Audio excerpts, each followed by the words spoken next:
इस कहानी की शुरुआत होती है माइलो नाम के एक आदमी से जो ऑटिज्म नाम की एक दिमागी बीमारी से पीड़ित है। यहाँ माइलो एक लेडी पर नजर रखे हुए था और अपने दिमाग में कुछ कैलकुलेशन कर रहा था। इसके साथ ही वो अपने आसपास हो रही चीजों को भी नोटिस कर रहा था, जैसे कि एक पैसेंजर बस, सड़क किनारे बैठा एक आदमी, सड़क पर मौजूद एक पॉट होल और तेज रफ्तार से आती हुई है साइकिल। अब इन सभी चीजों को ध्यान में रखकर माइलो ने रोड को क्रॉस किया और अपनी जेब में पड़ी पेंसिल को एक मेल बॉक्स पर रख दिया। अब माइलो के ऐसा करने से वहाँ एक चेन रिएक्शन की शुरुआत हो गई और जब एक टैक्सी उस पॉटहोल से गुजरी तो पानी के छींटों के चलते वो पेंसिल जमीन पर गिर गई। अब जमीन पर गिरी इस पेंसिल को देखकर सड़क किनारे बैठा ये आदमी उसे उठाने गया, पर अगले ही पल वो साइकिल वाला इस आदमी से टकरा गया और यहाँ एक छोटा सा एक्सीडेंट हो गया। अब इस हादसे के चलते बस में मौजूद ड्राइवर का ध्यान भटक गया और उसने ये नहीं देखा कि सिग्नल पर रेड लाइट जल चुकी है। इस लापरवाही के चलते बस ने उस लेडी को टक्कर मार दी जिस पर माइलो नजर रखे हुए था, और इस तरह से माइलो ने अपनी कैलकुलेशन के दम पर एक खून कर दिया और उसे बड़ी चालाकी से एक हादसा बना दिया। अब अगले सीन में हम ओलिविया नाम की एक लड़की को देखते हैं जो FBI के फ्रिंज डिपार्टमेंट में काम करती है। आज ओलिविया काफी दिनों बाद काम पर लौटी है क्योंकि पिछले मिशन के दौरान उसके सर में थोड़ी चोट आ गई थी और इसलिए ओलिविया को एक लंबी छुट्टी पर भेजा गया था। अब जब ओलिविया हेडक्वार्टर्स पहुंची तब चार्ली नाम के एक दूसरे ऑफिसर ने उसका वेलकम किया। चार्ली इन सभी का हेड है और इस पूरे डिपार्टमेंट का सुपरवाइजर भी। इसके बाद हम FBI के चीफ बिशप को देखते हैं जो अपने ऑफिस में किसी से बातें कर रहा था।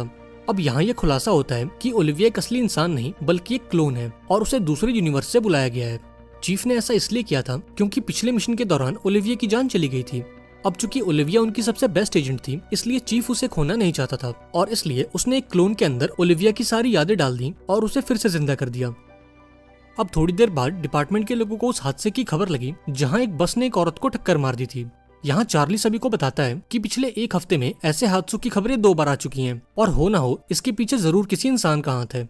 अब थोड़ी देर बाद ये सभी उस लोकेशन पर पहुंचे और वहाँ मौजूद लोगों से पूछताछ करने लगे। इस इन्वेस्टिगेशन को ली नाम का एक ऑफिसर लीड कर रहा था जिसका चेहरा पूरी तरह से जला हुआ था। यहाँ चार्ली ने उस डेड बॉडी की जांच की और उसके फिंगरप्रिंट से ये पता लगाया कि मरने वाली औरत का नाम जूलियन फॉस्टर है। वहीं दूसरी तरफ ओलिविया ने उस बस ड्राइवर से कुछ पूछताछ करी जिस पर ड्राइवर ने उसे बताया कि उसके आज तक के करियर में उसने एक छोटे से जानवर तक को नहीं मारा और वो खुद भी हैरान है कि उससे इतनी बड़ी गलती कैसे हो गई। इधर जांच के दौरान ली को क्राइम सीन पर वो पेंसिल दिखाई दी जो उसे पूरी तरह से हैरान कर गई।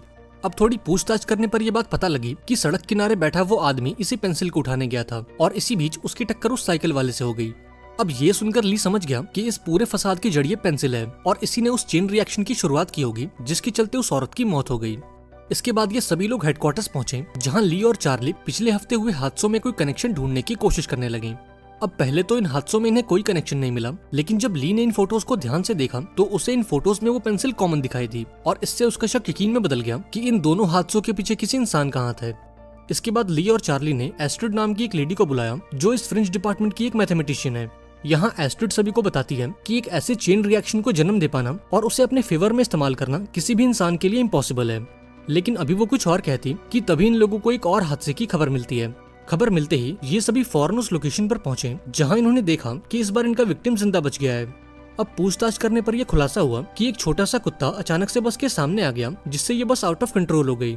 अब इस पूछताछ के दौरान ओलिविया की नजर उस लुढ़कती हुई पेंसिल पर गई और वो फौरन समझ गई कि ये चेन रिएक्शन अभी खत्म नहीं हुआ है। अब जब ओलिविया ने आसपास अपनी निगाहें दौड़ाई तब उसे ब्रिज पर खड़ा माइलो दिखाई दिया।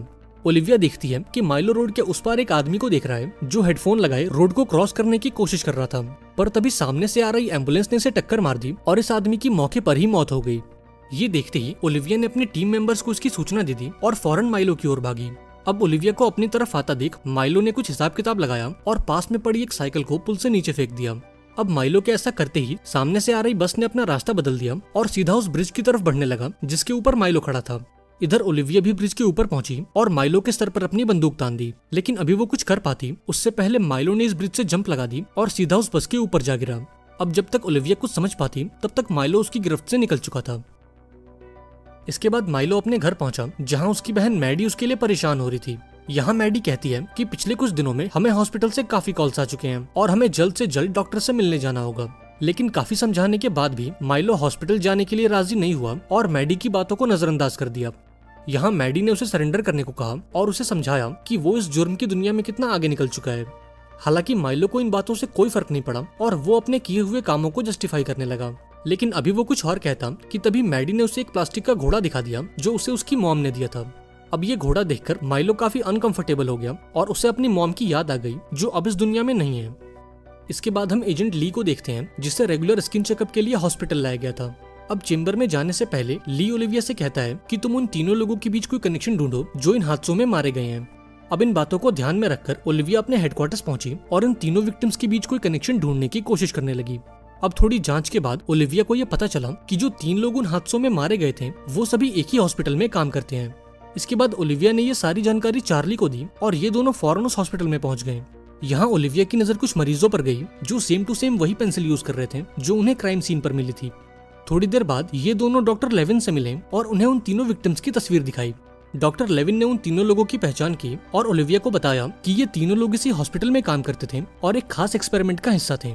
इस एक्सपेरिमेंट के तहत हम दिमागी रूप से बीमार लोगों का इलाज करते हैं और एक खास दवाई के जरिए हम उनकी मेंटल आईक्यू को बढ़ा देते हैं और फिर इस प्रोसेस को रिवर्स करके हम उनकी मेंटल आईक्यू को नॉर्मल कर देते हैं। इसके बाद डॉक्टर ने उन्हें कुछ पेशेंट की वीडियोस दिखाई और इन वीडियोस में ओलिविया ने माइलो को नोटिस किया। अब डॉक्टर लेविन ने बताया कि माइलो भी उनका एक पेशेंट है और इस एक्सपेरिमेंट का एक हिस्सा है। एक्सपेरिमेंट के बाद माइलो को उसकी बहन की देखभाल में घर भेजा गया और 1 हफ्ते बाद दोबारा से हॉस्पिटल आने को कहा गया ताकि इस एक्सपेरिमेंट को रिवर्स करके उसकी दिमागी हालत को नॉर्मल किया जा सके। पर जब 1 हफ्ते बाद हॉस्पिटल स्टाफ ने उसे कॉल किया तो उसने वापस आने से मना कर दिया और अपना फोन स्विच ऑफ कर लिया।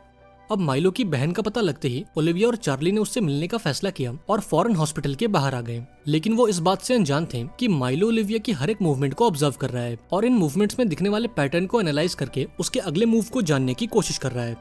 अब थोड़ी देर बाद ओलिविया और चार्ली माइलो के घर पहुंचे जहां उनकी मुलाकात मैडी से हुई। उन्होंने मैडी से माइलो के बारे में पूछा, जिस पर मैडी ने जवाब दिया कि उसे माइलो के बारे में कुछ नहीं पता। अब यहाँ इन दोनों को शक हो गया कि मैडी जरूर उनसे कुछ छुपा रही है, इसलिए ओलिविया ने उसे माइलो के किए मर्डर्स के बारे में बताया और उसे समझाया कि माइलो का आजाद घूमना कितना खतरनाक हो सकता है। इस बातचीत के दौरान जब चार्ली घर की तलाशी ले रहा था तब ओलिविया ने मैडी को अपनी बहन के बारे में बताया जो अब इस दुनिया में नहीं है। ये सुनकर मैडी को काफी बुरा लगा क्योंकि कुछ महीनों पहले ही उसने भी अपनी मॉम को खोया था। अब इस मिलते जुलते हालात ने मैडी के दिल में हमदर्दी भर दी और उसने ओलिविया को माइलो के बारे में कुछ जानकारी दी।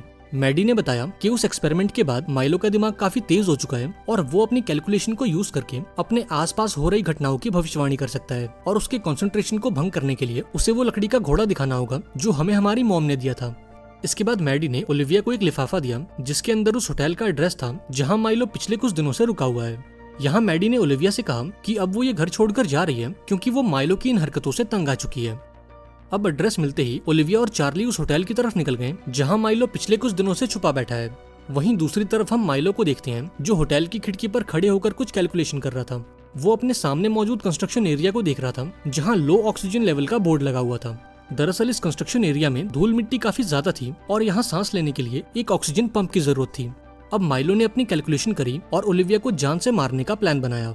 माइलो का प्लान ये था कि वो ओलिविया को इस कंस्ट्रक्शन एरिया तक लाएगा और जब ओलिविया ऑक्सीजन ब्रेक लेगी तब वो सीमेंट की ब्लॉक्स को उसके ऊपर गिराकर उसे जान से मार देगा। अब माइलो की भविष्यवाणी के हिसाब से ओलिविया और चार्ली उस होटल तक पहुंचे जहां ओलिविया की नजर माइलो पर गई जो कि सड़क के उस पार खड़े होकर इनका इंतजार कर रहा था। अब ओलिविया को देखते ही माइलो उस कंस्ट्रक्शन एरिया की तरफ भागा और ये देखकर ओलिविया भी उसका पीछा करने लगी। अब ओलिविया जो कि एक क्लोन है और एक दूसरे यूनिवर्स से आई है, वो इस लो ऑक्सीजन लेवल के साइन बोर्ड को समझ नहीं पाई और बिना ऑक्सीजन पंप लिए उस कंस्ट्रक्शन एरिया में चली गई। अब ओलिविया के ऐसा करने से माइलो की सारी कैलकुलेशन गलत हो गई और जिन ब्लॉक्स के नीचे दबाकर वो ओलिविया को मारना चाहता था ओलिविया उनसे भी बच निकली। अब अपनी कैलकुलेशन को गलत होता देख माइलो पूरी तरह से शॉक हो गया और अंत में ओलिविया के हाथों पकड़ा गया। लेकिन पर्याप्त ऑक्सीजन ना मिलने के चलते ओलिविया को सांस लेने में तकलीफ होने लगी और वो सीधा जमीन पर जा गिरी। ये देखकर माइलो ने भागने की कोशिश की लेकिन लास्ट मोमेंट पर चार्ली वहां पहुंच गया। यहाँ उसने माइलो पर अपनी बंदूक तान दी और ओलिविया को ऑक्सीजन देकर उसकी जान बचाई। अब इस पूरी भागदौड़ के बाद चार्ली ने ओलिविया से पूछा कि तुम बिना ऑक्सीजन पंप लिए उस एरिया में क्यों चली गई। इस पर ओलिविया ने जवाब दिया कि माइलो को पकड़ने की जल्दबाजी में उसका ध्यान उस साइन बोर्ड पर गया ही नहीं, जबकि सच्चाई तो ये है कि ओलिविया उस साइन बोर्ड को देखकर भी समझ नहीं पाई क्योंकि वो एक क्लोन है और ये साइन बोर्ड उसके लिए बिल्कुल नया है। अब आखिरी सीन में हम माइलो को देखते हैं जो कि एक आइसोलेटेड चेंबर में बंद था और एक सुपर कंप्यूटर से बातें कर रहा था। डॉक्टर्स का कहना था कि माइलो का दिमाग इतना एडवांस हो चुका है कि उसके विचारों को समझ पाना किसी भी इंसान के लिए इम्पॉसिबल है। अब ये जानकर मैडी को काफी दुख हुआ क्योंकि वो चाहकर भी अपने भाई की मदद नहीं कर सकती थी। लेकिन जाने से पहले वो एक आखिरी बार माइलो से मिलने आई और उसके सामने ये खिलौने वाला घोड़ा रखकर